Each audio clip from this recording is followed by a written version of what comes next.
Oh, hello. You caught me. I got my popcorn. How are you? I am so excited to have you with us tonight to see this movie, Troublesome Creek. I hope you got your popcorn and you're enjoying this beautiful evening. First, I'd like to thank some people who have supported this event. That would be Compeer Financial and the Illinois Humanities Council for their COVID relief grant.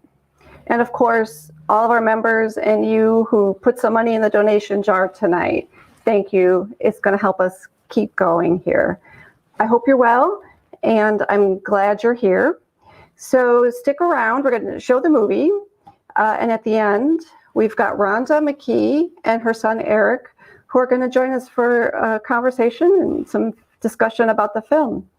If you want to join in, you can use the comments section, and we will do our best in this newfangled world to have a good discussion about the film. So let's get this started. If there's technical difficulties or something happens, shoot me a comment or text us, and we'll see if we can solve it. And feedback is always welcome. All right, enjoy your popcorn and the movie. Take care.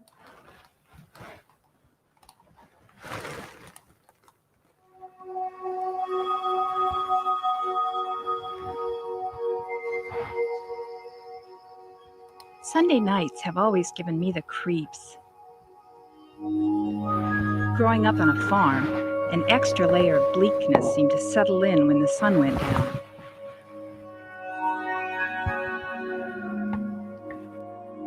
Back then, however, there was one really good thing about Sunday night: Gunsmoke. My father, whose general mood seemed to be one long Sunday night, brightened up considerably when Matt and Miss Kitty were on. Westerns always did that for him.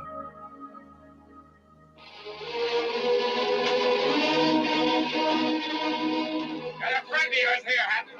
Take a good look. Throw me those guns. Here are my parents, Russell and Mary Jane Jordan, doing what they like to do best: watching a good Western. Their definition of a good Western is simple: good guys, bad guys, trouble. Right now, Russ and Mary Jane are in trouble themselves. They're in so much trouble, they're kind of starring in their own Western. Actually, it's more of a Midwestern. It's the spring of 1990 on my family's farm in southwest Iowa. My husband Steve and I are here filming because it's no ordinary spring. It's looking like it could be my parents' last on the farm. Is Charlotte there? Well, then I want to talk to you about borrowing some money.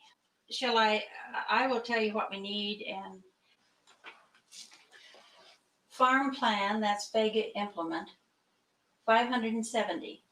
My mother calls the bank to borrow money on a weekly basis. And Brewer Oil and Denison 66, $497. John's wages, $200. That is it. Thank you. Bye.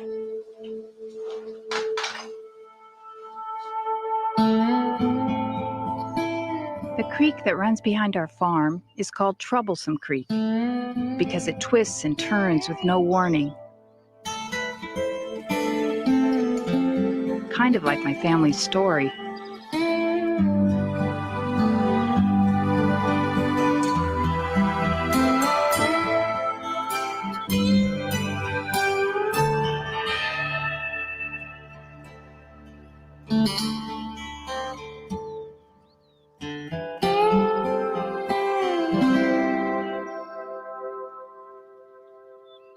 He's way up high there, so he actually looks smaller than he really is. John, how about some of that twine and throw one ahead of him and one behind him, and then tie something between them and then bring him down. A piece of iron on him to get it over there. That's my brother John with my parents. No, you can throw it Right out. now, their minds aren't on their own worries. And he's getting clear out to the end there where we don't want him. It's not so much it's a long ways up, it's a long ways down. I don't know. Little stinker. How did you do that? Come on. Come on. Come on.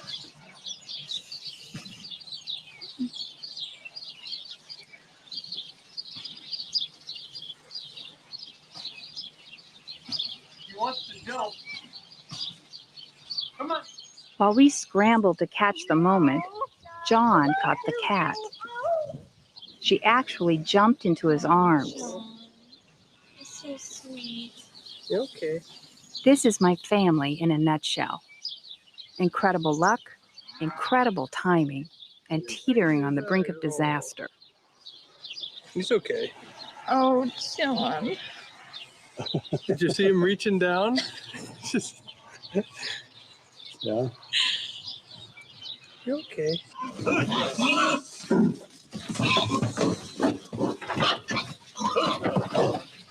So, one animal's been saved, and 30 others are going off to feed the world. People love to idealize farm life. They think it's wholesome and simple. Growing up on the farm, it gets a little more complicated. Life and death are a matter of chance.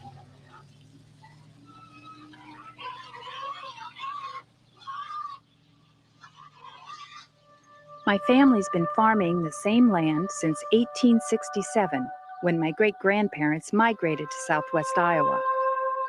They built this house on the banks of Troublesome Creek. We call it the home place. My great-grandparents' life reads like something out of Horatio Alger. James Jordan was orphaned at 13, fought for the Union in the Civil War, then headed west from Indiana in a covered wagon. His wife, Agnes, wrangled 2 babies as the wagon forded raging rivers. Once they got situated, she had 4 more. A few years after they settled, the town of Wyoda was founded nearby.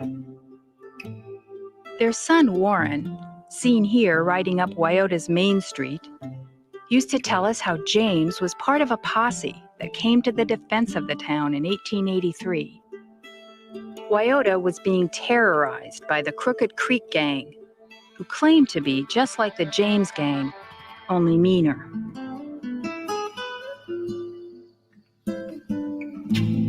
The story goes that one night, after shooting up the town, the gang met a driverless, high-sided wagon coming up Main Street. Shots rang out, and 2 of the gang were killed. My great-grandfather never admitted to being in that wagon, and I don't know if the story's true. But since when have Westerns ever been true?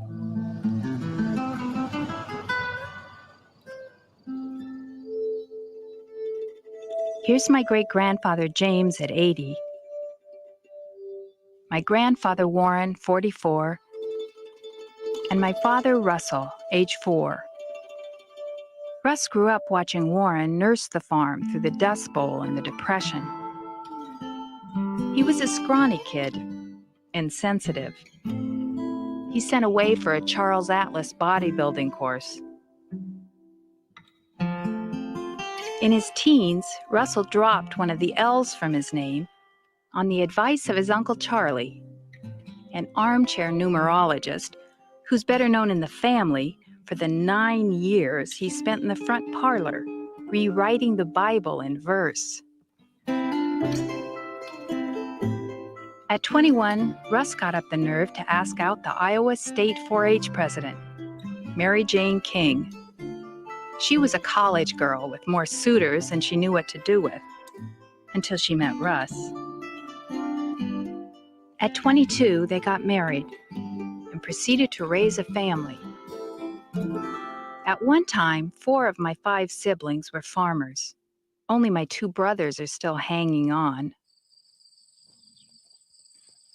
My oldest brother, Jim, rents a farm 15 miles south of my parents. My brother John and his family live on the home place, and John works with my father. My parents' house is on the other side of the farm, a couple of miles from John. For 40 years, they farmed profitably, which is to say, every year they went to the bank for the operating loan that all farmers need to plant their crops, and every year they paid it back. My father is a talented farmer, and in the 50s, 60s, and 70s, he did well.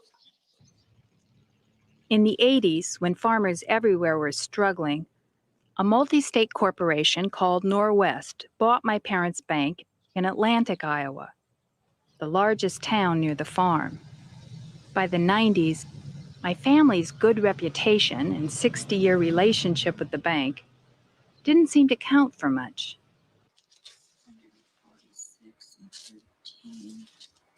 What counts now is that they haven't yet paid off $70,000 of accumulated back debt. They're on the dread troubled accounts list. This spring, when they got their yearly $150,000 operating loan, the bank announced that the local loan officers my parents had always worked with had been taken off the account, and a man from corporate headquarters had taken over. A man my father called the hired gun.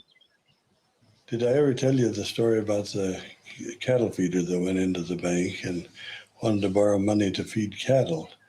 And this banker was a kind of a tough old guy. And he said, "Why, I can't lend you money to feed cattle." And the guy said, well, he really wanted to do that. And he said, "I'll tell you what I'll do." This banker had one glass eye. And he was real proud of that glass eye because he thought no one could tell that he even had a glass eye. So he told the farmer, he said, "You look me right in the eye, and if you can tell me which eye is the glass eye, I'll let you have the money." And the guy studied him real close. He said, "Your right eye is the glass eye." And he said, "How do you know that?" He said, "I didn't think anybody could tell." And he said, "Well, I looked at them both, and there was a little bit of feeling in that eye." So if the Norwest Corporation had been able to find that banker, they would have really been elated, I know. Did you reset that counter? No, I didn't. The bank was demanding that my brother John, who'd been farming with my father for 10 years, sign a statement assuming complete liability if my parents failed to make payments. Russ and Mary Jane were asked to sign over their life insurance in case of default. John and my parents had seen enough foreclosures to realize they might be headed for their own. Any doubt was removed when they met with Tim Wolf, the new loan officer sent out from Des Moines. He had an attitude. I mean, attitude with a capital A. Right from the start, he came in there. The second I opened my mouth and was halfway well-spoken and phrased things correctly and kind of called him on a couple of things and threw a couple of things in his face that actually made sense. Why should we sign this when we don't own anything, you know? Are you going to take our kids? Yeah, he resented that. Yeah. He was used to dealing with these guys who come in there kind of looking up under the bill of their cap, kind of like, well, you know, we'll take whatever you give us. We might appreciative, you know. Just when you get so mad, the peripheral vision goes away. That's how mad I was.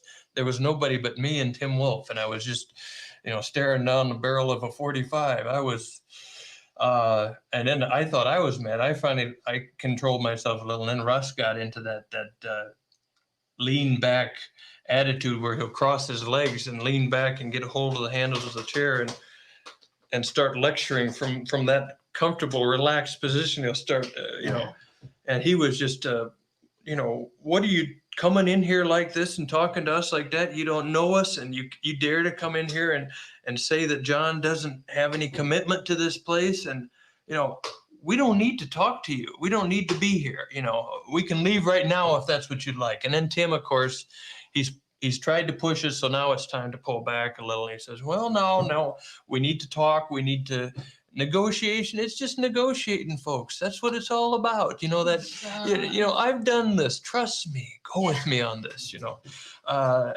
Let me lead you through this. And we were totally livid. Mother had totally lost it by this point. She was crying, and between the sobs was telling me to calm down and telling Russ to calm down. And I mean, it's like we had been set up. You know, gunfight at OK Corral, going into that pass where the cowboy leaned over and said, you know, this looks like a good place for an ambush. I mean, we just walked right into it. We went to the bank's headquarters in Des Moines to try to understand their position on my parents' account. We met with Tim Wolf and another bank officer who listened in from the back. Their account was referred to as a troubled account. I was wondering when you know that a loan is not, it's not going to work, that something has to change. Yeah, I don't know if I really want to answer that Oh, question. I really don't want to get into. I think where Tim's coming from there, we can't discuss personal. Your parent, you know, we could talk about generally troubled loans, but we really don't want to talk specifically that's about. fine then. If you can just talk about in general what, you know, what is a banker? How do we determine that it is a troubled loan? Yeah. Right. Well, what we have what we call a risk rating system, where all the loans are risk rated based on, you know, their current ratio, their earnings trend, their collateral, their cash flow, and I think there's one more thing I think there's 5 different things that there's a risk rating, with 1 being the best and 7 being the worst.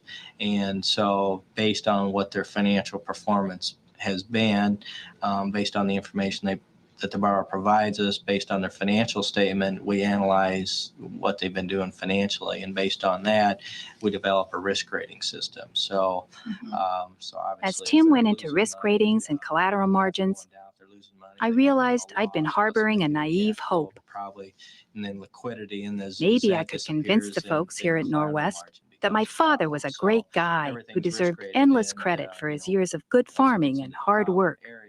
I'd been watching too many Westerns with my parents. You know, a problem credit. So 1 through. There were no loopholes here, no exceptions. You know, the good loans, 5, 6, and 7s. For the bank, this was strictly business. So with 5 being. And why shouldn't it be? That there is a problem. My parents did have a bad risk rating. You know, the risk rating of our borrowers, and everybody's risk rated exactly the same. The dilemma between my parents and the bank is a sort of Reader's Digest condensed version of the farm crisis. In the 1970s, prices were going up, and thinking the sky was the limit, farmers bought more land and equipment, and bankers gladly loaned them the money to do it. In the 80s, prices dropped. Farmers fell behind on their debt, and many farms and some small banks went under. The arguments about who's to blame are like a dog chasing its tail. In the 60s, there were 6 million American farmers. Now, there are less than 2 million. In 1983, my brother Jim and his family were featured in this cheery article about how tough it is for young farmers to get a start. In a stroke of Jordan luck, an older farmer read the article and offered to rent his farm to Jim with a possible option to buy. Jim, Jenny, and the kids lived on that farm for the next 7 years. They gradually bought the farmer's machinery in preparation for buying the land. Are you going to form teams today and actually play against Probably each other? not. But just as things were getting bad for my parents, Jim was shocked to hear that his farm was being sold to someone else. He and his family would have to leave. All he said was he's just sending you a paper in No, August. he said, I asked him if be a good idea, or what if Jeanne and I ought to be looking around for another farm to farm, and he said it probably wouldn't be a bad idea. He said we'd probably be sending you notice in August. So I took that to kind of mean that they were. Well, but did he actually say he's selling the farm? He said they're gonna have it sold by March 1st. Oh, he did. Well, that means he's not gonna rent it to someone else. Oh, no. No. I don't think he's gonna do Even that. Mary Jane, who can find something positive in the bleakest situation, could think of very little to say. But Russ had an idea that might solve Jim's problem and his own. I want to get away from here, Peggy. I want to get out of this part of the country. See if we can't find us a little ranch, maybe. You and me and Jimmy. If only you'd thought of this before. Well, we can still do it. My father knew the surest way to prevent our farm's foreclosure was to pay off this year's $150,000 loan and the $70,000 back debt. $220,000. It seemed like the only way to raise that kind of money was to sell the land. For Russ, that was unthinkable. He and my mother came up with a startling plan. They would have an auction. They would sell off everything they owned, all their machinery, their livestock, and even the household goods. Everything but the land itself. When did you get this idea, Jim? Well, I didn't get it. It just kind of come over me. The way getting older comes over you. For my parents' plan to work, everyone had to totally rethink their lives. First, John decided to get out of farming. He and his wife, Kim, had a chance to buy into a successful trophy business in town. After 10 years of living on the brink, they'd had enough. See you, Elliot. Jim, meanwhile, had no place to live and no land to farm. He did, however, have equipment. See you later. According to the plan, after my father sold off all his machinery, Jim would move on to our farm and work it with his own equipment. But here's the most astounding part. This would mean that in 6 months, my parents would turn over the reins and go live in town. So you have to be out by March 1st. So that probably means you have to be here by March 1st. Yes, that's the what way it that's means. gonna happen. So that means So that we'll means be you have to be somewhere. out by March 1st. So then we'll be having a sale. Looks like March 1st. How do you feel about me coming up here and farming the way I'm farming down there? Well, I got a lot of respect for your ideas and for the way you farm, but I don't necessarily want to just give up all as long as we have to live off of it. I'd like to have a little something to say about what is planted where. But we realize that. Yeah, okay. Like a lot of families facing a real crisis, we immediately stopped talking about it. Things just started changing. Summer came.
Jim started working out at the farm more, preparing for when he'd take over, which normally wouldn't have been for another 10 years. It's a little-known fact about family farms that often the grown sons have to rent farms somewhere else while they wait for their fathers to retire or die. My father spent 20 years on a rented farm near the tiny town of Rolfe in northwestern Iowa. waiting for his father to quit. Good enough to eat. Early one morning, we took a trip up to Rolfe to visit that farm, the farm I grew up on. With 6 kids and a 4-bedroom farmhouse, it was definitely crowded.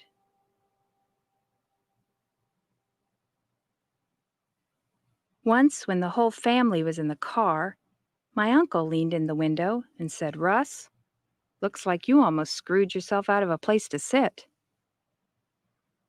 Though we didn't own the Rolfe farm, my father put a lot of work into it. When I was young, I didn't even know it was rented. I just thought it was ours.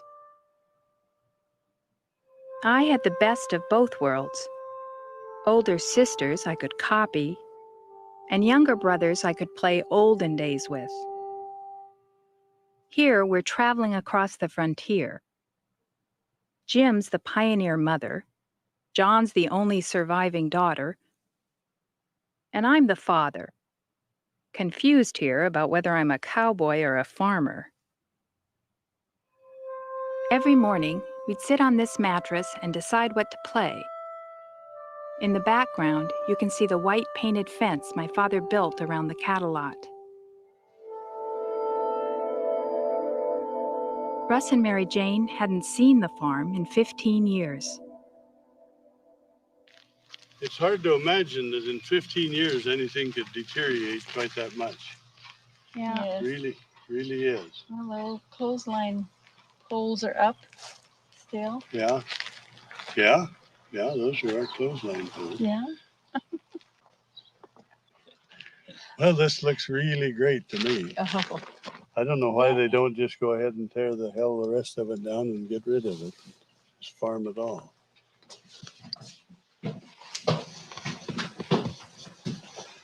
Well, they made some vast improvements in here too, didn't they? Yes, my. Gorgeous. Tear out things and looks Birds like have been a. in there building nests. Oh. Oh my. Here's my room. This was Jeanne's room. The boys And have Janet's that room. room and Judy's And room Judy's. and Pam's room. Who, the next one that came along, this was a room where the cat used to come up and hide. Remember when I painted this room orange? Yes, See I the do. orange You paint on that Still door? there. Oh, still Still a little bit there. to little cover up.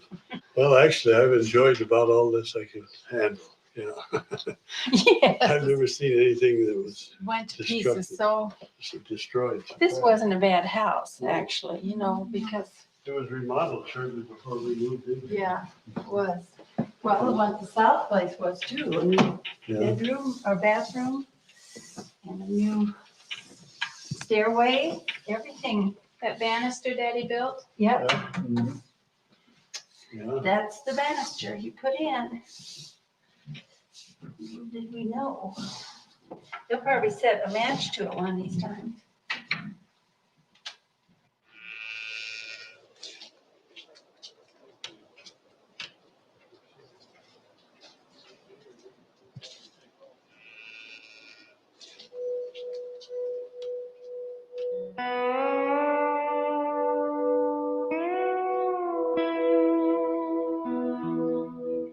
My parents stayed away from the farm for 15 years because they wanted to remember it the way it was. They only came back because we asked them to. Maybe some things are better off left alone.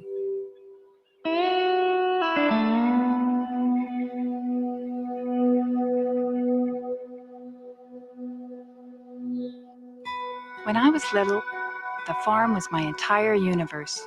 Everything I could ever need was here. But from junior high on, it was town that I wanted. As in, "Mother, can I go to town?" A rough estimate says I drove this road about 6,000 times in the 18 years I lived here. One of the only times I was ever alone with my father, we drove along this road. I was a sophomore in high school, and we were attending Daddy Date Night, sponsored by the Future Homemakers of America. In a family the size of ours, one-on-one contact with my parents, especially my father, almost never happened. As Daddy date night approached, I was so nervous at the thought of being alone with him that I made a list of things to talk about. I wrote reminders on my hand. Crops and want to farm? How were the crops looking, I asked. Did he always want to farm? I don't remember his answers. I do remember that the butterscotch pie I made for the daddy dinner was a total flop, and that we daddies and daughters ended up playing basketball in our stocking feet. I was very proud of my father. After all, he was president of the school board, and I thought he looked like Gregory Peck. We're coming onto Main Street in Rolfe. That hole on the right used to be the Uptown Cafe, later called the Bon Appetite. It's the middle of a Saturday afternoon, and there's not a car in sight. In high school, we'd all be driving up and down this street, listening to KIOA and looking for boys. And around the corner is the Rolfe Community School, grades K through 12. Scene of Daddy date night and almost everything else that ever happened to me. Here, I cheerled fervently for the Rolfe Rams and Ramettes, and served as editor of the school paper, writing my incisive weekly column, Random Thoughts. In 1991, enrollment dwindling, the high school in Rolfe was closed.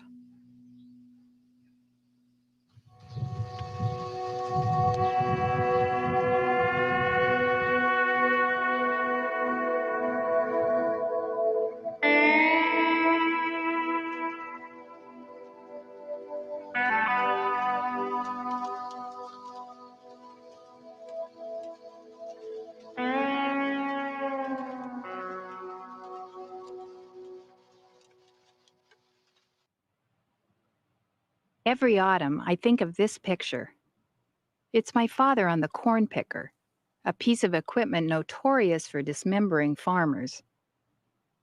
It's the end of harvest, and my mother's taking the picture to document that he came through with all of his fingers. These days, corn pickers have been replaced by combines, which are safer, more efficient, and a whole lot more expensive.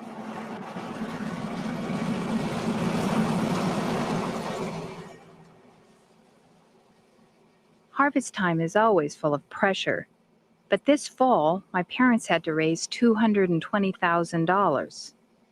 Their 450 acres of corn and soybeans had never made that much in a year.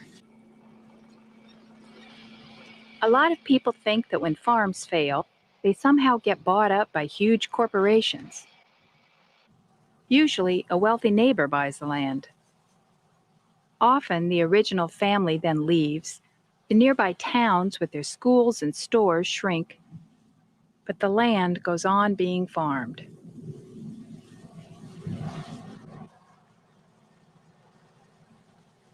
Charlotte, this is Mary Jane. I need to borrow a little money. Okay, I need $160 for electricity and $254 for feed. And although she'd never let on, Mary Jane knows exactly how bad things are. Correct. And we have sent a load of hogs, so I'll be in with a hog check. Where my father can go out to the field and work off his tension, my mother tends to stay in and fret. Bye. My brother refers to her as the designated worrier. Everything's okay? Just fine. She said there was plenty of room for that. To borrow that. Well, I was going to say about 7. These days, Mother's got lots of company when it comes to worrying. Yeah. My brothers and sisters and I have taken to worrying individually and in groups.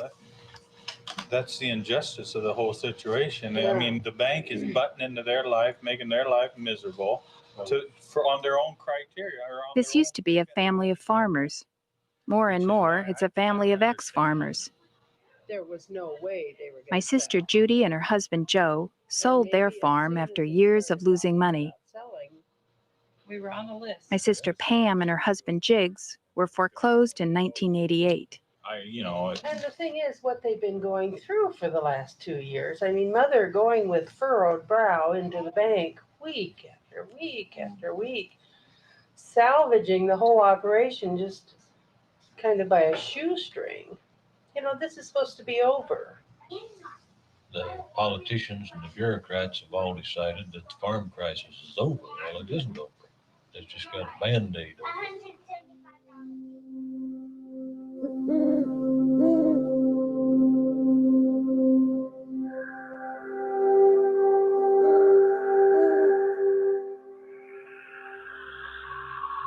Every year during harvest, there are a rash of UFO sightings. Farmers, out on their giant combines, seem to attract like ships from other galaxies. My father always hoped he'd see one. Anything to relieve the relentlessness of getting in the crops. When you're out there day and night, there's a lot of time to think. I spent my time thinking about the bank. Why, after all these years, had they lost faith in my parents? Was it really just a computer formula? Though I had absolutely no proof, I kept obsessing over other theories. Because my parents had turned 70, because the bank president my mother taught in grade school had retired, or was it my father's health? In 1985, my father was diagnosed with Parkinson's disease and was selected to take part in a national drug research study. Russ sees himself as a medical pioneer. He comes to Iowa City every few months so his doctor can see if the tremor in his hand has changed. How was your trip to Hawaii? Isn't it kind of hectic and kind of? No, not where we went. Oh, depends on where you go, I We guess. were like the only people on the road. Is that right? Did you rent a car and drive around, see the volcano erupting? And It wasn't active that day. So. Well, hopefully we talked about Hawaii long enough to get my blood pressure down to normal.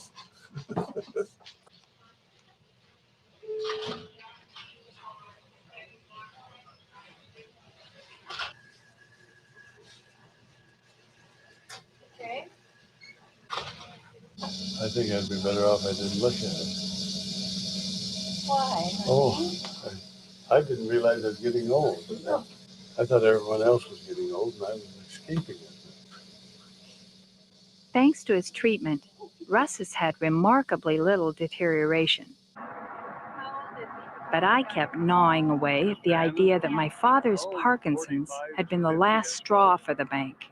My parents, on the other hand, were well beyond conspiracy theories. They scheduled a meeting with Dean Isles, a local auctioneer, about preparing for the sale. I like to have a good long month to get it advertised. Yeah. Well, we can do it in a lot less time than that, don't get me wrong. We got that much time because we're thinking maybe about the last of January. Uh-huh.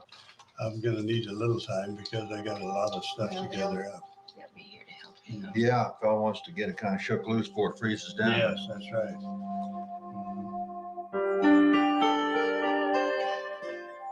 Thanksgiving. It was my folks' last one in the house.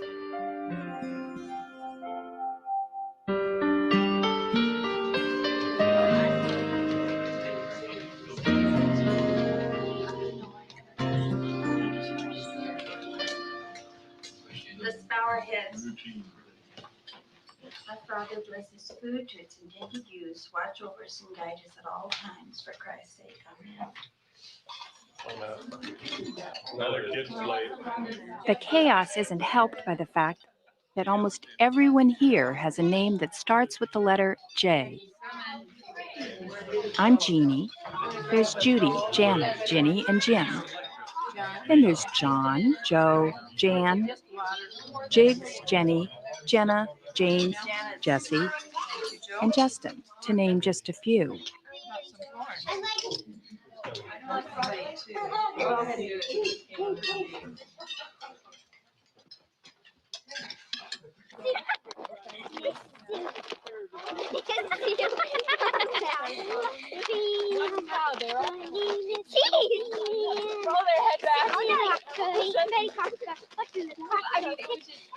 To me, it seemed like it was like this huge herd of cattle right here.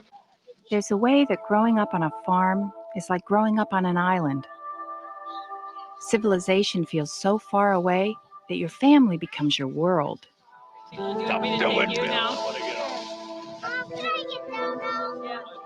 Jammed together in a too small house, my brothers and sisters and I took turns keeping each other sane and driving each other crazy.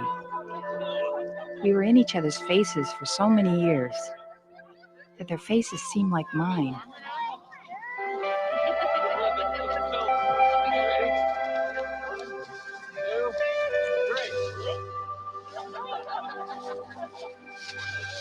People that grow up near mountains or the ocean can never live far from them without feeling bereft in some way. The farm is that way for us.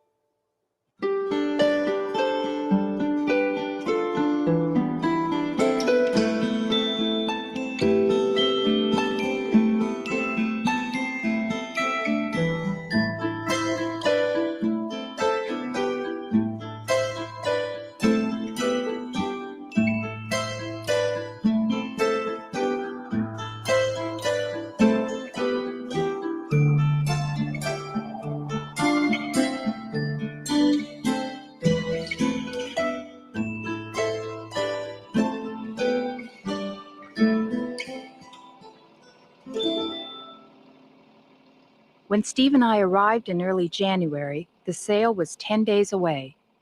The family had mobilized. My brothers-in-law had taken the week off to help.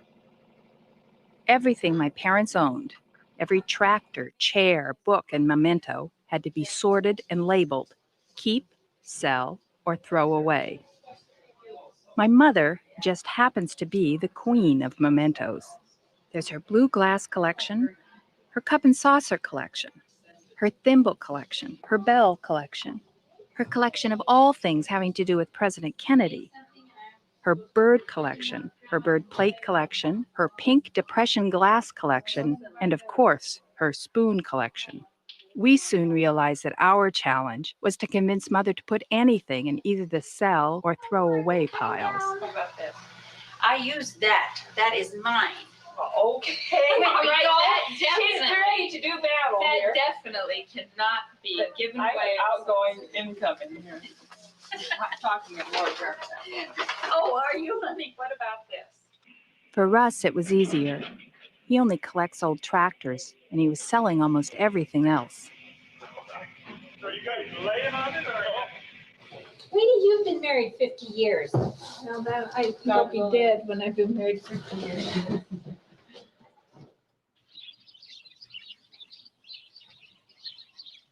When the bank heard that my parents were going to have an auction, they took Tim Wolf off the account and a man named Sid took over. Basically, they switched from bad cop to good cop. I was hoping no one from the bank would come to the sale. But when the woman my mother always calls to borrow money showed an interest, Mary Jane seemed pleased. She's got 2 days off, so she'd just like to come. She'd like to see some of my household things she's interested in. We've talked about it.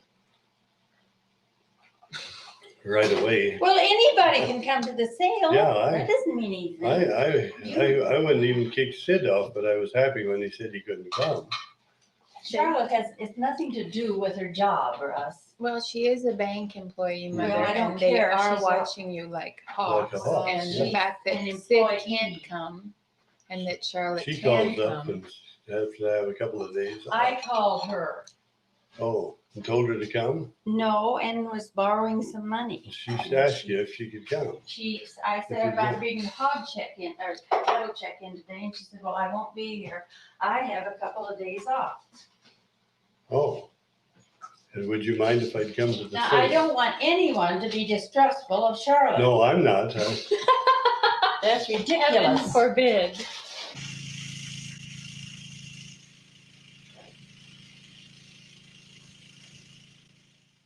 The posture mirror. But I did this with lipstick and now it's hard and congealed. And my posture is still bad. Okay. This is all Sale. the sale room. Except Of it. That trunk. Except this trunk. It says move this to town, Why are you keeping that trunk? because I want to keep it in the basement. That's Mother's justification because I want. I think that's reason enough, actually. She doesn't care about walking around in her house in town. The Russ and Mary Jane Jordan Farm Auction is set to start this Friday at 10:30. Farm machinery being sold will include tractors, combine, planters, mower, plus an 8x16 J-Key gooseneck trailer. There will be household items, antiques and livestock equipment, and miscellaneous sold. That's the Jordan Farm Auction, Friday. Dean Iles, Bob Blankenship, and Alan Smalley auctioneers. In the days before the auction, neighbors came to help without even being asked. What's that person doing sitting over in that car? And then there were the total strangers who came to size things up. They came by the dozens, and they had this way of looking through you like you were part of the merchandise. It got to be a running family joke. It was real nice, that guy in the car that drove up, interesting post driver. Got into you. He actually stopped and asked if it'd be all right if you go over there and look at something. He's the first one. That's the first one. Did you tell him that? I was that on he the was road first one day walking along there and the guy passed me right up and drove right in there. Yeah, So I I drove over it. So just like you didn't even live here. There were ways Steve and I had dreaded coming back to Iowa for the auction. This wasn't exactly the high point of my family's history, and we were expecting people to be in pretty grim moods.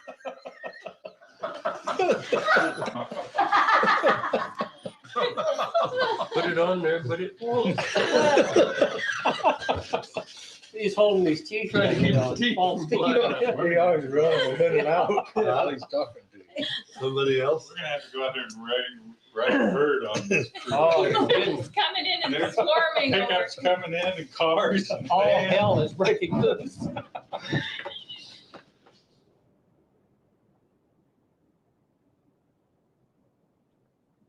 I know the house is small, but I don't really care if it's small. I get rid of enough stuff. But it's kind of, that's what's depressing is I do have to get rid of so much. Not that I need it, but Do you think they've they, lived with it for so long, you know. some are of you it. gonna watch him sell stuff or? Yes, some of it. No, I'm not gonna be over there all the time. I wanna see what some of the really nice antiques bring, but What do you think will bring the most? I think my, I don't know whether the Heath and Allen furniture will bring a lot, but I think it'll bring a fairly good price. Yeah, maybe.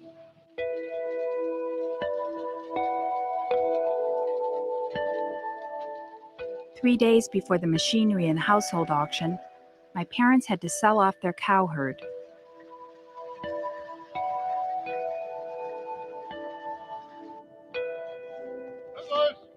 My father went out to feed them for the last time.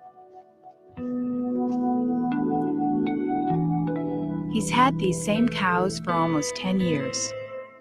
They've given birth to hundreds of calves, many of which Russ helped deliver himself.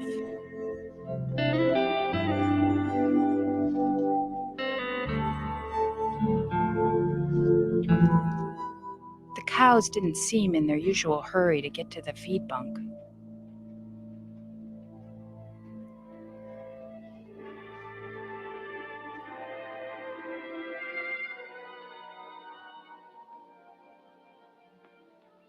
Take him to Missouri, Matt.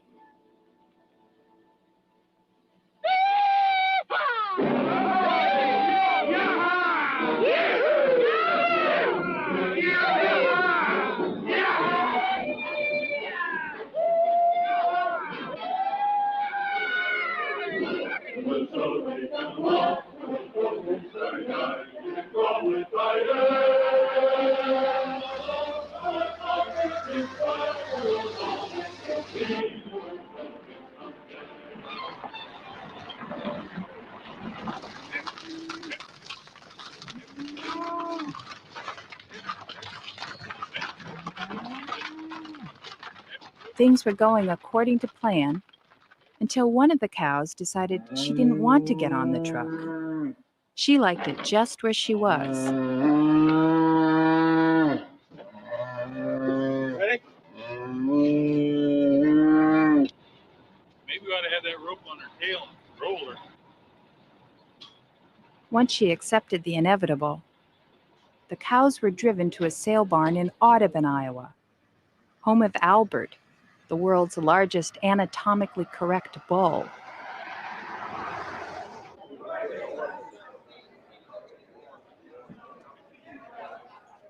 The cows would be sold in groups of 10, but farmers would bid on a price per cow. Have your attention here just a minute. We're starting on Russell Jordan cows. There's 80-something head of these cows. Russell, where are you sitting there? You're right there, you. I'm looking at you, couldn't see you. You're so little.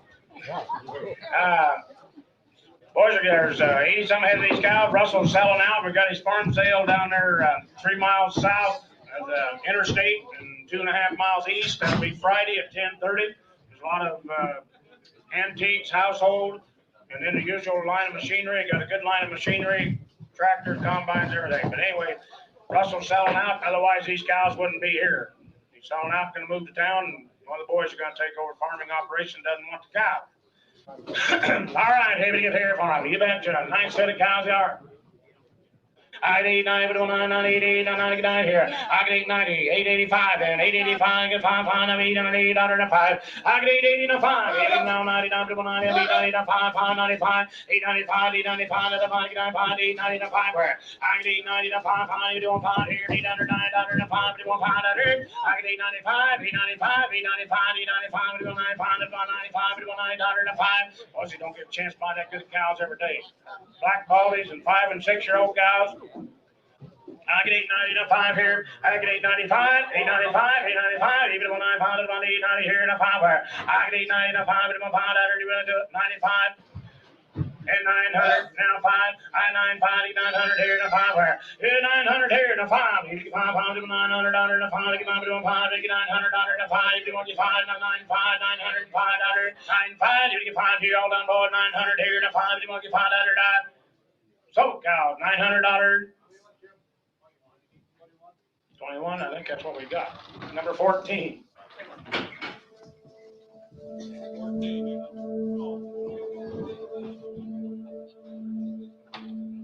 $900 a cow was a good price, but that didn't make it easy to see them go.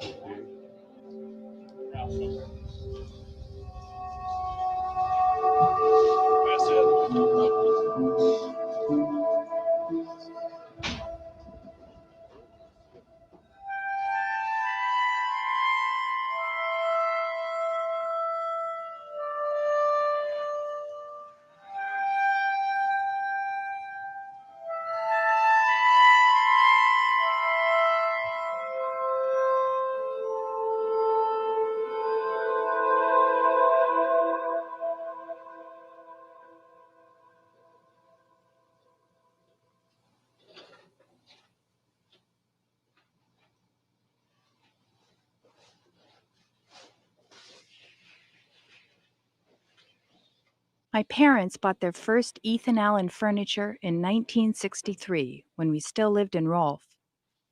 It was one of the only times I remember us buying new furniture.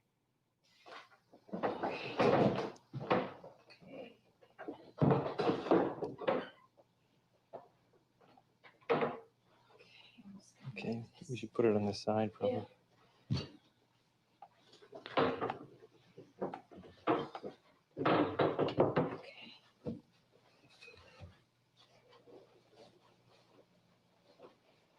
Into the living room.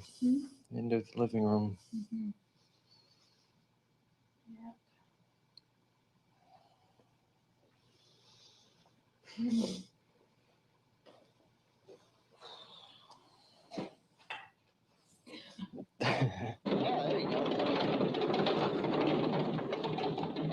On the last afternoon before the sale, it was time for finishing touches in the shed.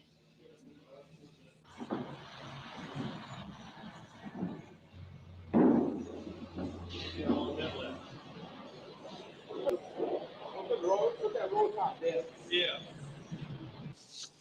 Just not gonna have to go buy one after having this meeting. Mother found one last thing she absolutely had to keep.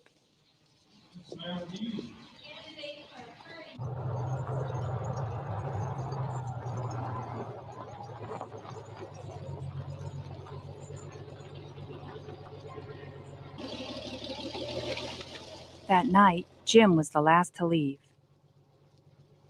The farm was on the edge of an uncertain future, and everything depended on what would happen tomorrow.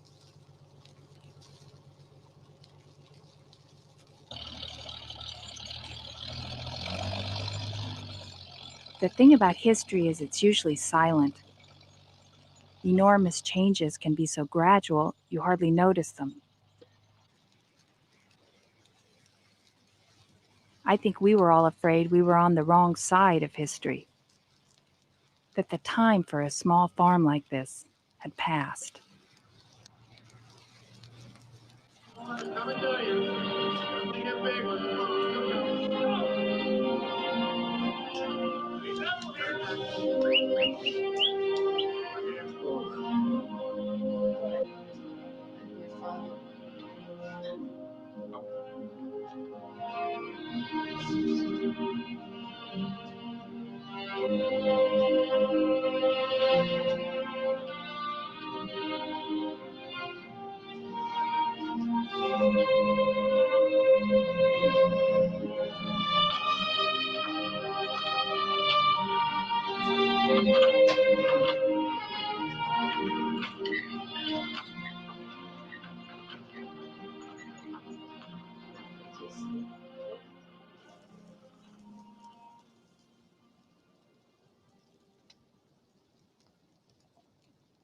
Sometime during the night, it started snowing.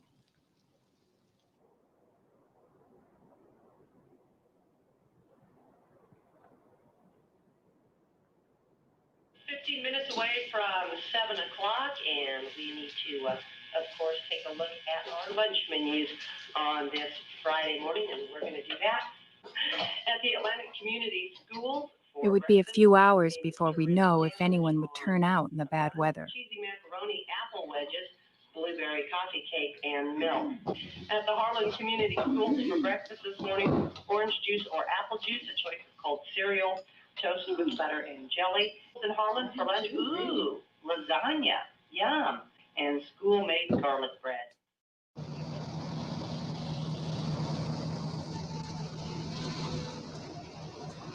They started arriving at 8:30, a steady stream. Maybe bad weather's good for a sale, since people can't do anything else. Or maybe some of them just came for my folks.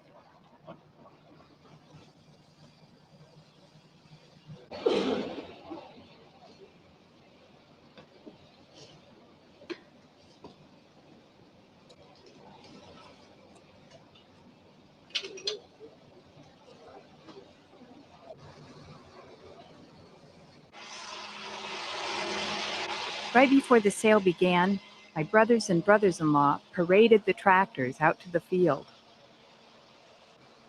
A little theatrical touch.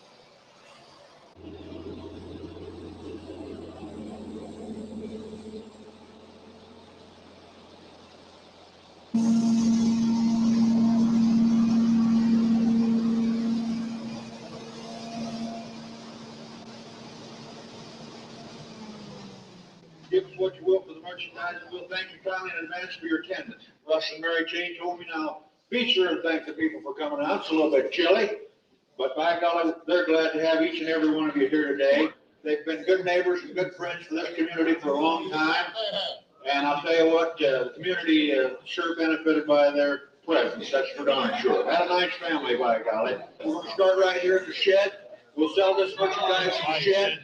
We'll sell whatever's in the shed to you. Then we'll slip outside and sell off the hay racks and be on that machinery just quick as we can around 12:30 or whatever time it takes us. I ain't buying it. $6 day, $6 my little 7 on 7 to be my little $8 to be 9, 10, 10, 11, 11, 11, 12, 15 there. 13, 14, give you 15 my little $15 to be little 16 will. You want to get 65? I ain't $15 to be my little 16. I sold $15 bill number 93 right there.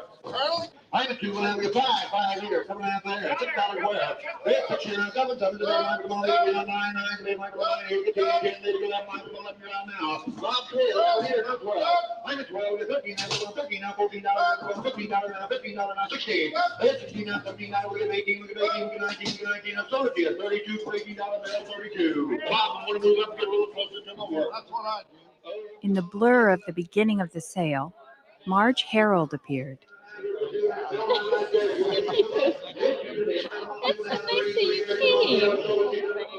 Marge and her late husband, Faber, had been my parents' closest neighbors in Rolfe. We didn't get started quite as early as we should have. Today, she and her son drove 120 miles in the snow to show support. Paul's here. Yeah, Paul's here. Oh, just one plate, Bob. I've got a little depression. She's going to sell a pair. Oh, sell them choice. I don't care. Let's sell them choice, Bob. That one's a pretty nice one.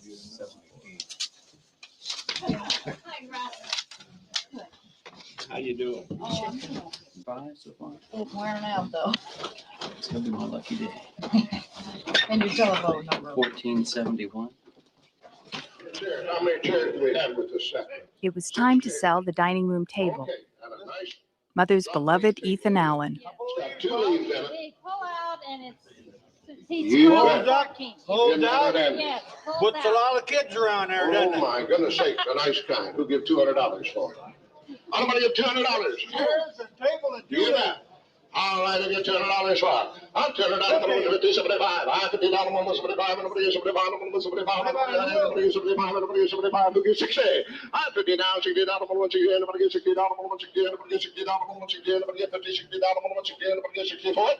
I don't want to get 60. I'll tell you, are you going to eat on the floor? It's Ethan Allen. It's an Ethan Allen, that's as good as gold right there. 50, 60. I asked for 200, didn't ask for $1 too much. 50, 60. I'm $50 more, once again, I'm going to get $60 more, somebody, somebody, 80. It's somebody now, 80, 80, 90,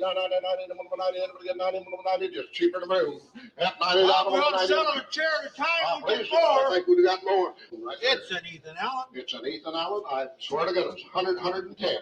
$100, 105, you'd rather. I'm going to give 1 5. I'm going to give 1 5. You all do. You all done? Give me 5, sir.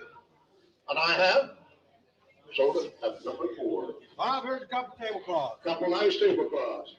I got 2.5, 5, 2.5, 1, 5, 5, 5, 5, I'm going to give 5, I'm going to give 5, I'm going to give $3, I'm going to give 3, I'm going to give 3, 4. I have 2.5. Tell them this table here, I'm going to give 3. What have we got there now, D? Table and 4 chairs.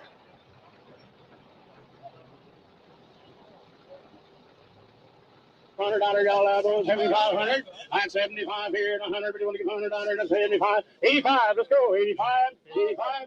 By 1 o'clock, they were onto the big machinery. By this time, almost 300 farmers had shown up. It was hard to tell what anyone was thinking. They were all wearing the same overalls, hooded sweatshirts, and poker faces. $5,600. Where's thinking now? $5,700. $5,700 is a bid now. $5,800. I am at 58. You want to get 9? When you're bidding, it's bad form to draw attention to yourself. So you've got to be subtle. Auctioneers seem to have a sixth sense when it comes to recognizing the winks and twitches in the crowd. But the uninitiated can stand right next to a bidder and not see what's happening. 3, what do I say now? 3 now, half. It's 3 now, what I say, Dean. Always wish you would have right here today. 10, 10, we get 10, 10, 20, we get 20, 10, 10, 20, 10, 10, 20, we want 10, 10, 20, we get $20, 20, we want $20. So $210. More than we paid for. It was? Paid $1,050 for it. Is that right? Yeah, The digger brought $875. that's about what I paid for that. Is that right? And then do you remember what we paid for that big auger? $125. They brought $110. Coming right on schedule. Didn't owe us anything, I guess. That's not bad. 375, you want 37, 400. Hit 4.5, hit 4.25. I 4.25, quarter. I 4.25. 4.25, then 5, 4.25, 4.25, 4.25, 4.25,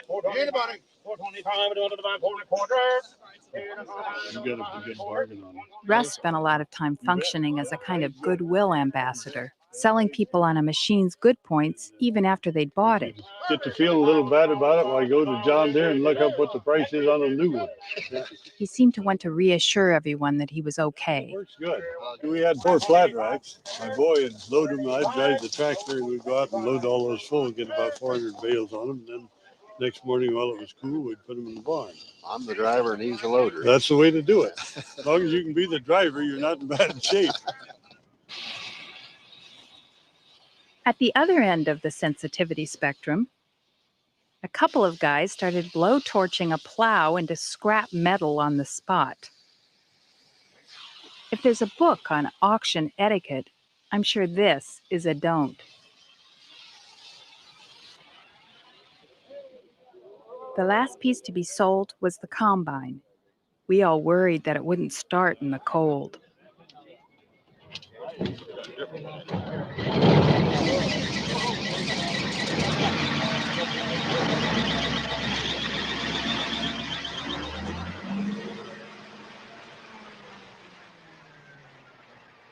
new tires. All 4 tires are brand new. They got 1 season on them. The engine's never used oil. It's never given us a bit of trouble. It's a good combine. We've got almost all new belts, and she's warm in there. Okie doker. Show you the combine and the corn head. Right there, boys. You betcha. If you got any questions, there's time to ask them right now. John's right here. What do you want to get for it, by golly? Somebody give old $12,000 you will. I ain't but $8,000 here, and you will get $9,000 where? 8 is to be my little 9, go 9, look at 8, here, look at 9, my little 9, go 9, 4, look at 8, 8, 95, no 10, no 10, 5, hit 10, 5, no 11 here, 11, now 11, 5, 11, 5 is to be not 12, now 12, look at my little 12, 5, look at 12, 5, then we get 12, 250. 12,000 here, look at 12, 250. Wait a minute, you bet your life now, boys. They spend a lot of money for 12, 250. 12, 250. I'm 12, 250, now 5. Hit 12, 250 is to be my little 5, look at 5, look at 2.5 to be my little 5, look at 12, 250 is to be my little 5, let's say here. Hit 12, 2.5, you'll get 5. All right, everybody, here we go. Are you done? 3, everybody, my everybody. You want to give old 12,000? Here we get 12, 250. All right, all in, all done, all 3, everybody, my everybody. Here we go. You want to hit it again? 3, everybody, my. Sold it to you, $12,250. Before you leave. Bye, Dolly. Any books or anything are in there? Yeah, you need some manuals for your machinery that you want, they'll be in there with the clerk. Hi. So that trip's like. Well, I hope you'll be very happy. Oh, I'm sure we will. We had a good sale. Had good sales for good people.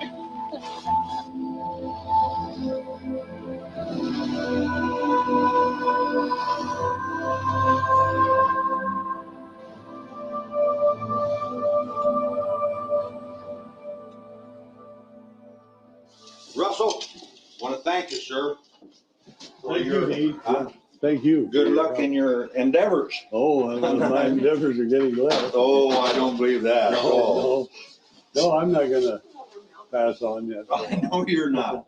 I expect you'll take up woodworking or a hobby of some kind, won't you?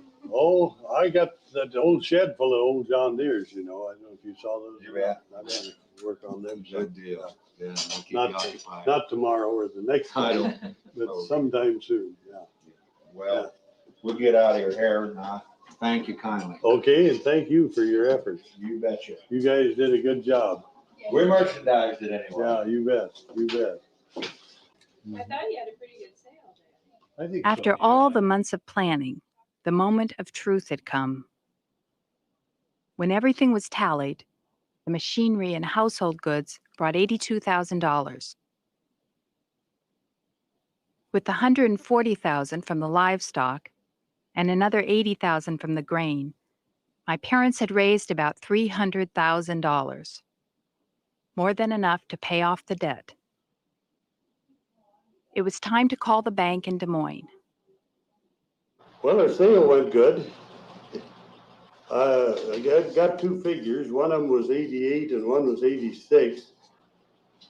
Yeah, so the auctioneers will take a little cut out of it, and then there's some for advertising. We've been doing a little figuring here, and we cut it down to about 80, but it'll all go toward paying the bank and so forth. We'll have enough to take care of it. We can wipe it all off, I'm sure. It's a good feeling, yeah. And I think if we hadn't have got involved with Tim along the way, we'd have been about $50,000 better off. But you don't need to tell him that. That's just my opinion. Yeah, yeah. You're right. It'll be a pretty good feeling. And by the way, how's your brother-in-law's situation? Yeah, yeah. Well, that's a good thought. Yeah. Okay. Okay, thanks a lot, Sid. You bet. Okay, goodbye. You're too nice to him. Too nice. Too nice. Okay. For my Well, life's a he whole was lot. just overly nice. He was telling me how wonderful he thought it was, how now you can go fishing, you can enjoy your grandchildren. That's just guilt, you know. I know. They Yeah. need you That's to do his this. problem. It isn't mine. Well, you don't have to give him so much help. Oh, yeah. Assuaging his guilt. You can, Well, be a little colder. I don't know. It's your business, but I don't think he deserves. Oh, I don't good either. treatment. I've made it plain time and again what I think of them. And if they don't know us, they're the most stupid people that ever lived. I'm a little bit like my dad. I go along kind of easy until all at once I pass a certain point, and then I react too much in the other way. And that's one reason why I try to keep on the easy side as long as possible, because when I start telling him what's what, he'll know, he'll be duly notified, I can tell you.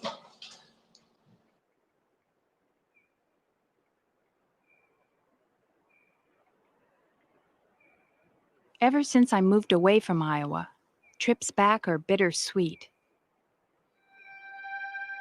It seems from the minute Steve and I arrive, Mother starts anticipating when we'll leave again and starts feeling sad.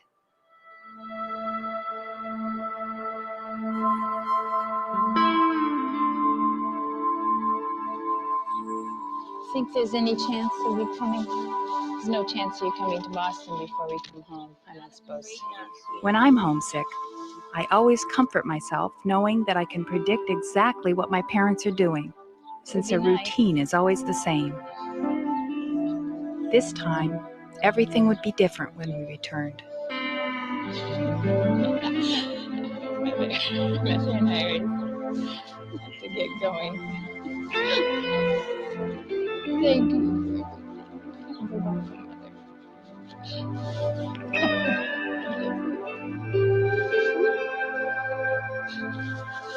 It'll be great for you guys to get in your new place, I think. I'm sure it will. I love you, Daddy.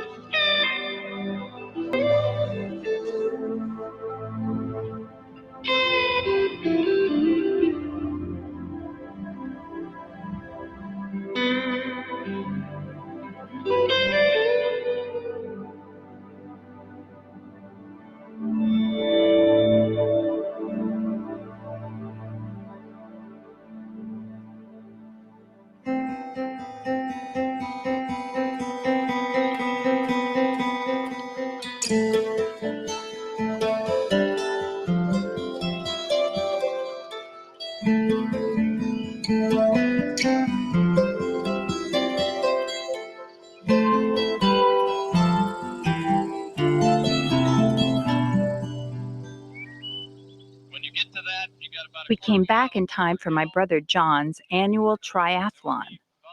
150 athletes from 10 states come to compete in a race my family hosts. Everyone in the family has a job. Piece of gravel here and there. So have fun, be careful. It's going to be a beautiful day. Swimmers, take your marks.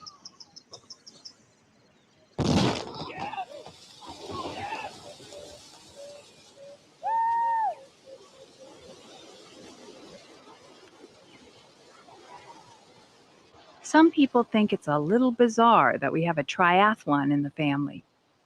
But after all we'd been through in the past year, it felt like one normal thing in a world that was strange. John and Kim now spent their days turning out plaques and trophies for county fairs all over the state.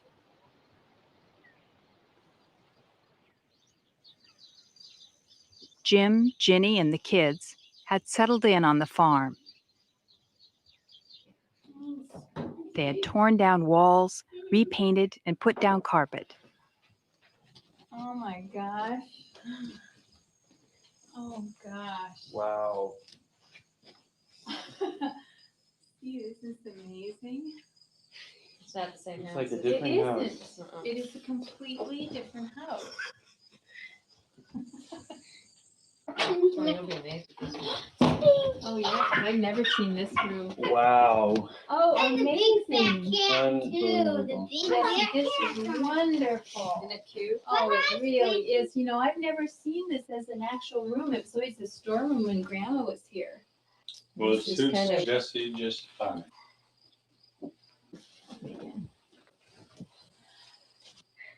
And Russ and Mary Jane? Just around the corner from Van's Chat and Chew, and across the street from the Cass County Fairgrounds, is the house my parents rented in Atlantic. Pete's son. Well, he's got a son named Dennis. Russ had grown a beard. It made him look so much like pictures of my great-grandfather, it gave us a start. After the farm, I thought the house seemed depressingly small. But for my parents, it was a kind of cozy freedom.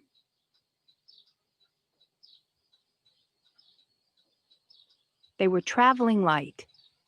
Well, lighter. I never thought I'd be so glad to see my mother's bird collection again. Appreciate it. It's hard to explain why, but my father's beard made me really uncomfortable. I was afraid it meant that he felt defeated, that he'd given up. I made no attempt to hide these feelings from Russ, and he finally agreed to shave it.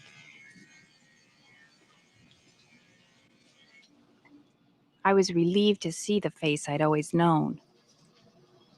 Had you ever grown one before? Yeah, one time up at Rolfe in 1963, when I lived up there, we had a centennial. Oh, sure. Mm-hmm. They had an Abraham Lincoln look-alike contest.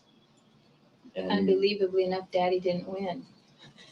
There was someone there that looked more like Abraham Lincoln. huh? They thought that anyway.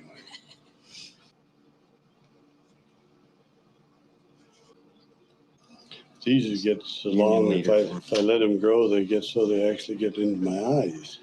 I've thought about since I lost my hair, just pulling my eyebrows back. Unusual. Yeah. Miss Sue from Alabama. Her name is Susanna. Sitting in a rocker, eating Betty Crocker, watching the clock go tick tock around the clock, tick tock around the clock. A B C D E. If this were a Western, right about now, we'd be learning that there really is justice.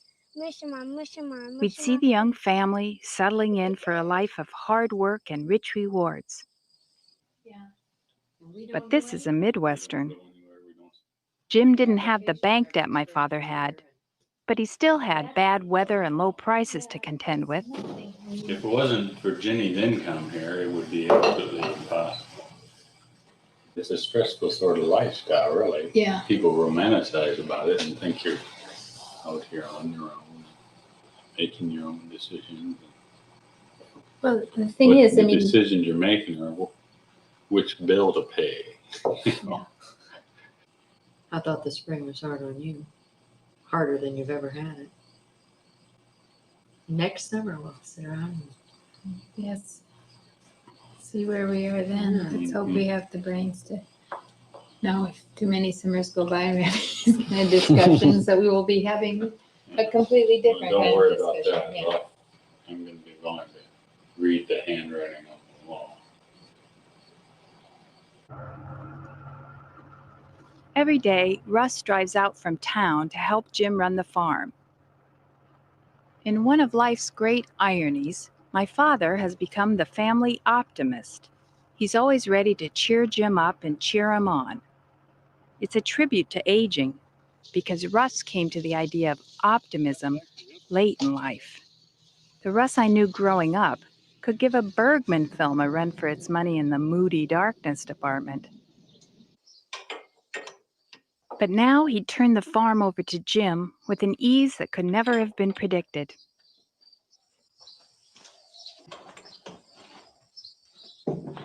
Transitions haven't always been this smooth. When my great-grandfather left the farm to my grandfather Warren, a family feud ensued. The siblings all fighting for their share. As for my siblings, we're just hoping Jim can make it.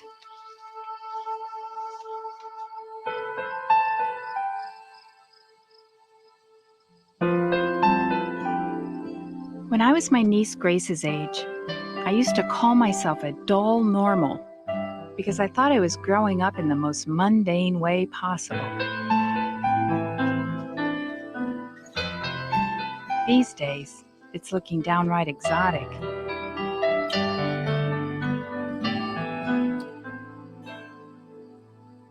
Many things I thought were here forever are gone and mostly forgotten.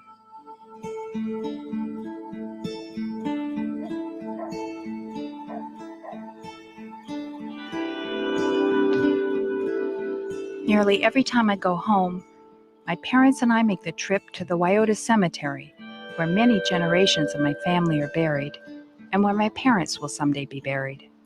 This on this side of the stone here, Mary Jane and Mrs. Bertha, who drowned in the creek. In Troublesome? Yeah. Yes, in Troublesome. Okay, let's go. It's an odd feeling, visiting your parents' graves with them along. Once or twice, they've actually pointed out their plots, and we've stood on them, trying to think of something appropriate to say.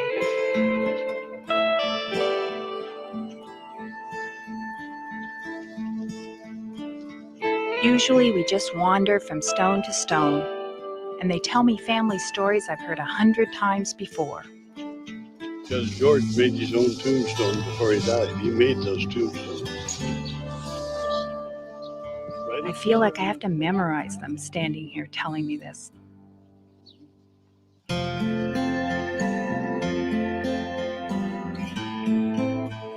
Every time we leave the cemetery, I feel like I've been granted a reprieve.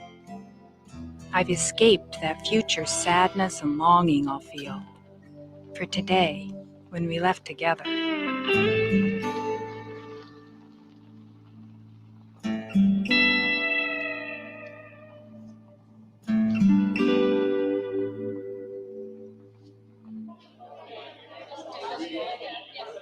In Iowa, many of life's biggest moments happen in church basements.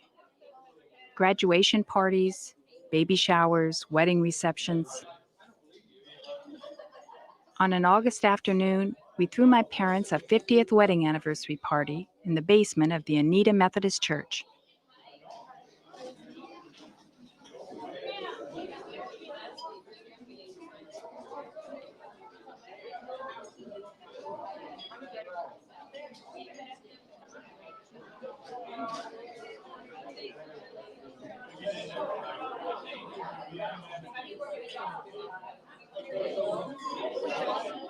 But now, Mother and Daddy, we would like to present to you, as a token of love and thanks for your 50 years together, this king-size memory quilt.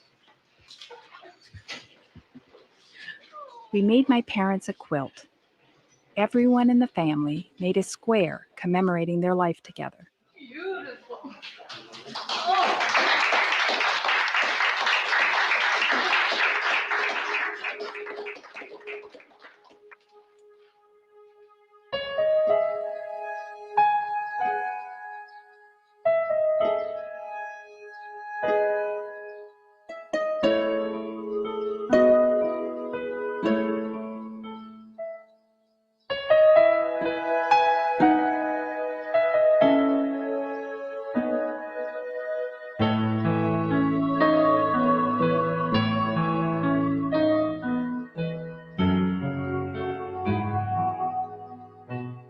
My folks never imagined they'd someday live in a small house in town. They certainly never imagined they'd be happy there. What are success and failure in a life? How do you know which is which?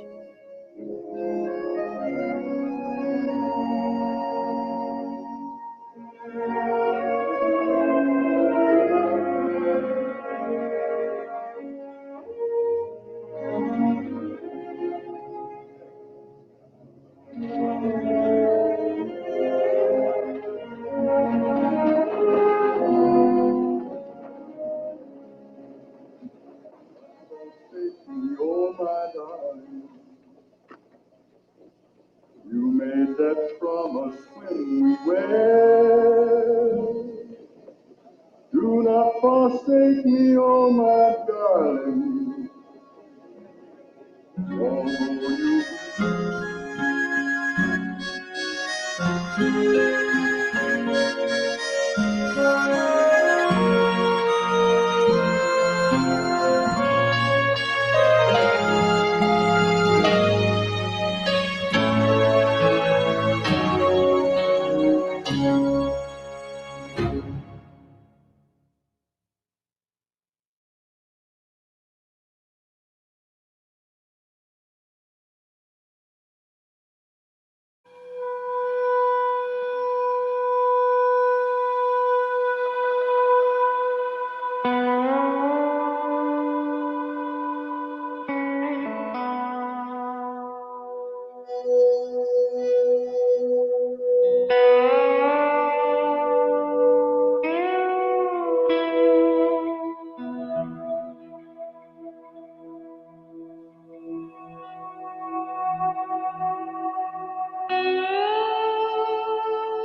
Hello.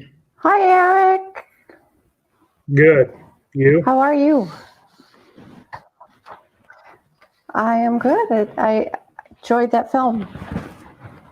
I think Rhonda's supposed to jump in too, but I don't see her quite yet. So, how was your day? Are you done harvesting? Or are you? We're still hot in the trucking business right now. There's still some guys harvesting, and at 7:30 this morning, we got a phone call to do some custom harvesting for a local neighbor. So we've been busy doing that all day. Well, I appreciate you joining us. I think one of the things I was wondering is, were there details in this film that resonated with you that might be similar or different to like Well, this McDonough was County done area? in the 1980s. And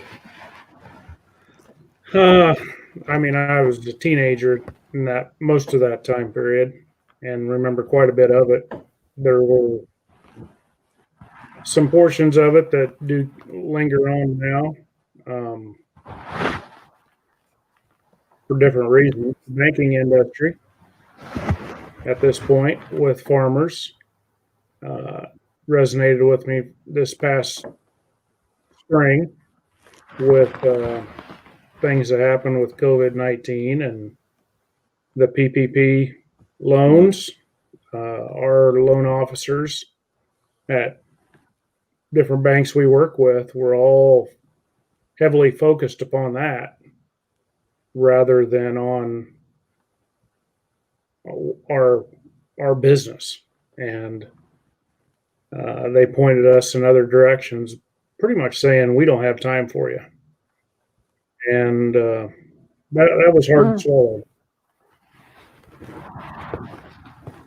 It resonated. So that was a new scenario. Russ had to go through with Tim, the banker that he didn't care for. So you really had a struggle to Right. find the money to invest. It was tough this in the spring to seed do and that. things. Okay. Did it turn out? Did it kind of settle down and able to follow? With a little work the and planning, planting? it did. But it was just frustrating, very frustrating. Mm-hmm. Are you getting that sense in the whole community? Yeah. Was that Yeah, other I farmers wasn't the only one. feeling the same? I have good contact with other farmers in the Mhm. area, and they were going through the same situations. And they were having to reach outside our community in order to find lending, in order to get through the planting process, just to have money to get the seed in the ground.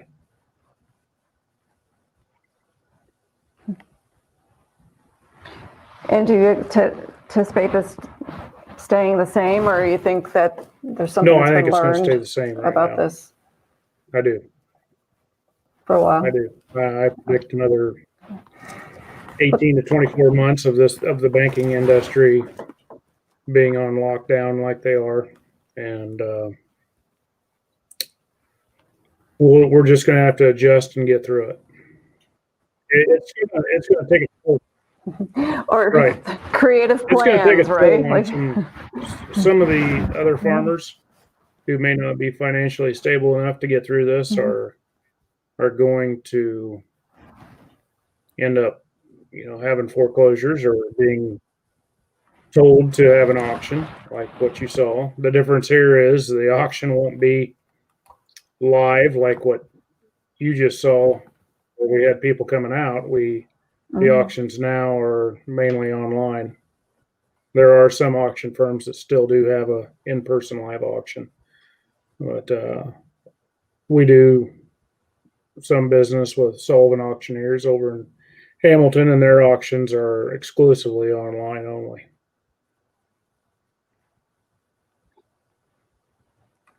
yeah, there's some things I noticed that were very unique to rural, because I've been raised in cities.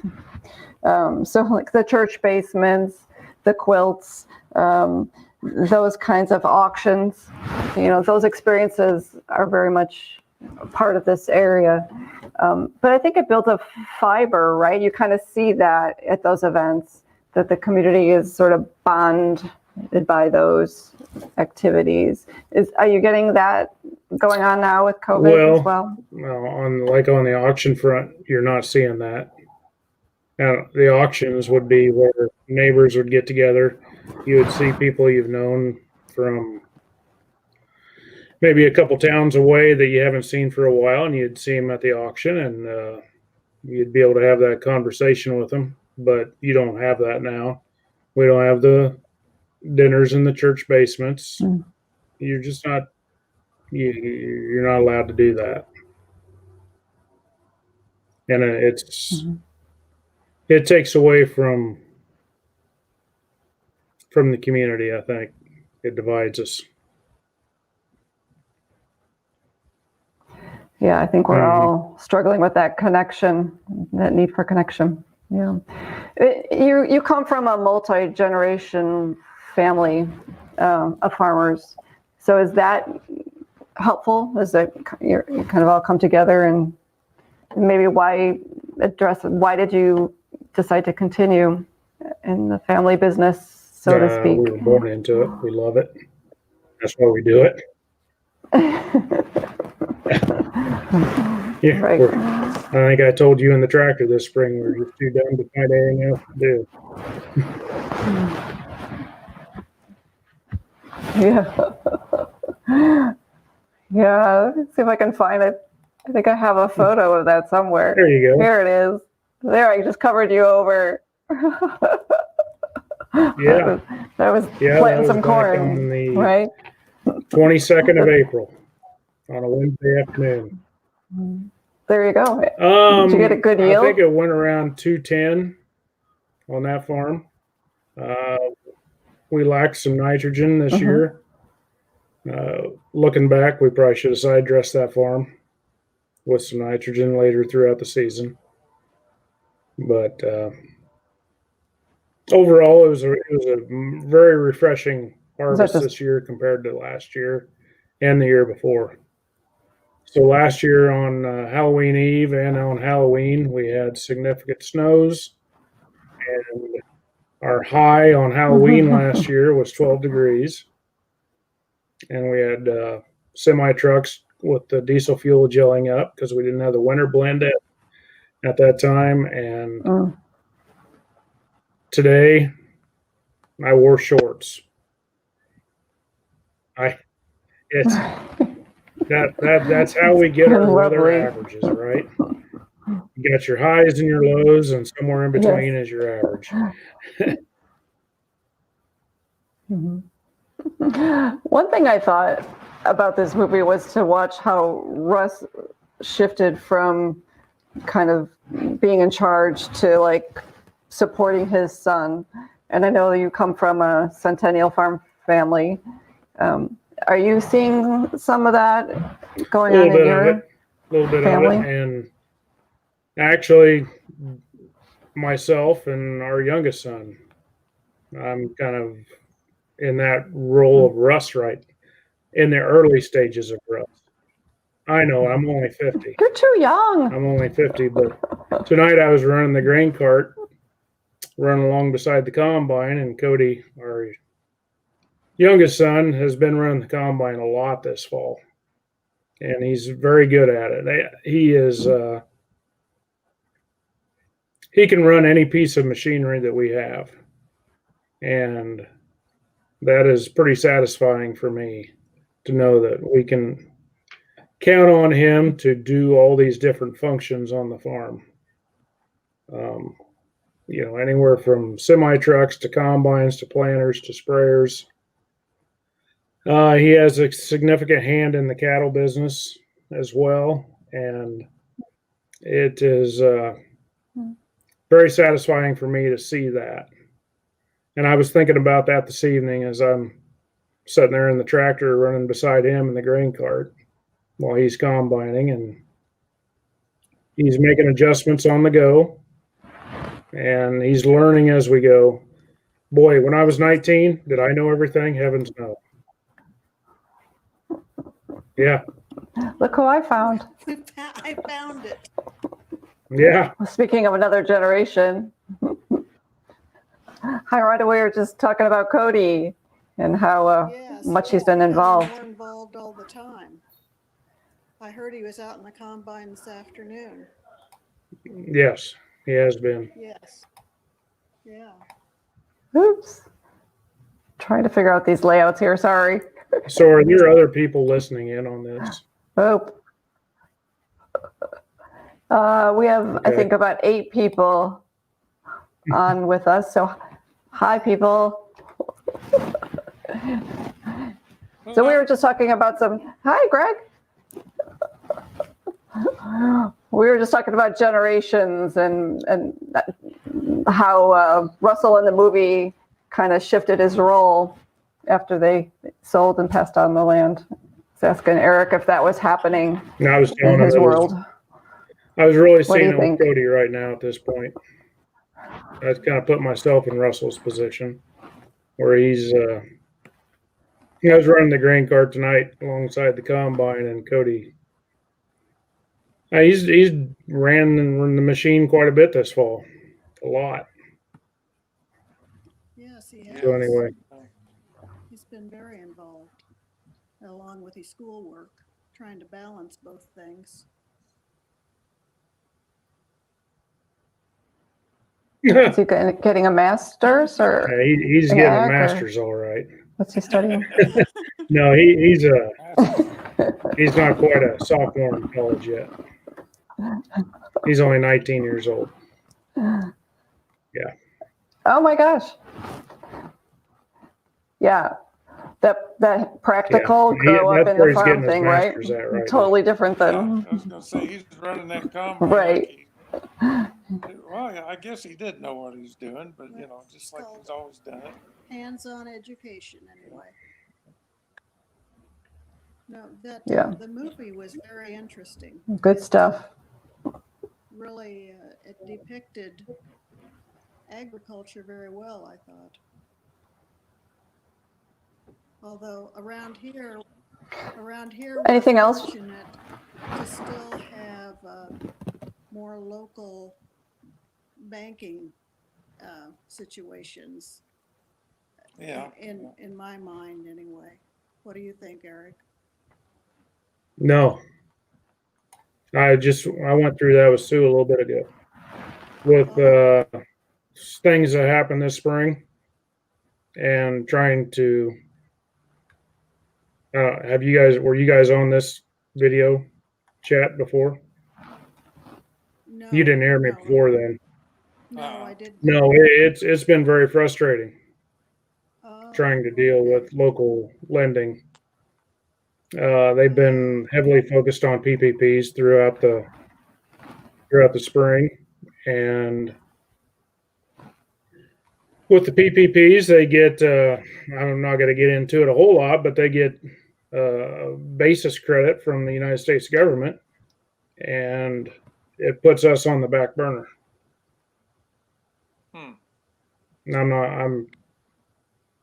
We don't want to start getting over people's heads on the banking industry right here, but that was frustrating.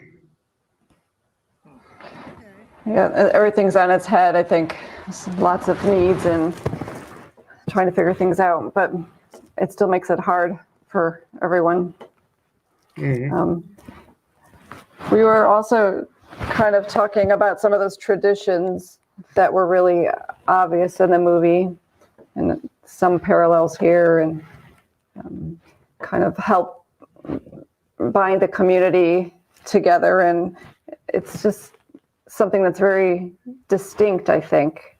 And I don't think people understand, like Eric said, he's born into it, it's not a job. There's no master's degree, right? We don't know, most of us that don't grow up in that, we don't really understand the culture of agriculture. Well, a lot of that movie also was, I remember back in the 80s, it was really rough. One thing, I was finally took a job at a local factory, and, that saved us, on the farm, just working there, working second, third shift, to keep the farm going. And, a lot of these people back in the 80s, lost their farms back then. The interest rates went up almost 20%. And, it was just real rough on everybody if they didn't have a job somewhere. Yeah, that time period forced a lot of people out. Yeah. force a lot of them out if they weren't willing to make the sacrifices to do what you did. And yeah, the interest rates were something that we can't phantom now. I mean, we're looking at land interest rates of 4%, a 30-year note, whereas back then you're looking at 12, 18%, which is a huge amount of money. You're paying more in interest than you are in principal each year. You say that again, Rhonda? I just said that sometimes all you could do was pay the interest because it was so high. Yeah. So these were the type of loans. Pardon me? So these were the type of loans just to plant, right? To get the materials, the operational loans each year. And that's what happened. Loans and some mortgages. Okay. So it shifted. Operating loans and mortgage loans were high back then. And now it's lower priced. And I think what's keeping the farmers going now is the land prices are still high. So if you own a bunch of acres, then your net worth still looks good. You know, if you don't, you know, if you have some equity in that, you know, land prices are staying pretty decent. So I think your equity looks a little better than what it did back in the 80s. A little collateral. Yeah. Yeah. There's Go ahead, Eric. Land price in the 80s, early 80s. So your equity just went to pot. You're on paper, you look terrible. Here we're still looking at Class A ground, high productivity ground, somewhere around that $10,000 plus mark, and that hasn't changed much since 2013, 2012. That Class A ground has stayed in that high dollar market, somewhere $10,000 plus. It has. And it's seemed to fluctuate with grain prices or anything. It stays pretty stable. The land But prices our interest rates since 2008 have stayed very low as well. And that helps with investors who want to buy ground. The stock markets there's been a lot of volatility in the stock market since the early 2000s as well. And that's drove a lot of these investors to make money, that have made money, to put it into soil as well. There's an old adage that they're never making new farm ground. There's never new farm ground made. So when people have a chance to buy something, they do. Well, I think we might want to wrap it up here. It's been an hour and almost 2 hours here, and give people a break. But it's been nice to chat. She quit before us. Well,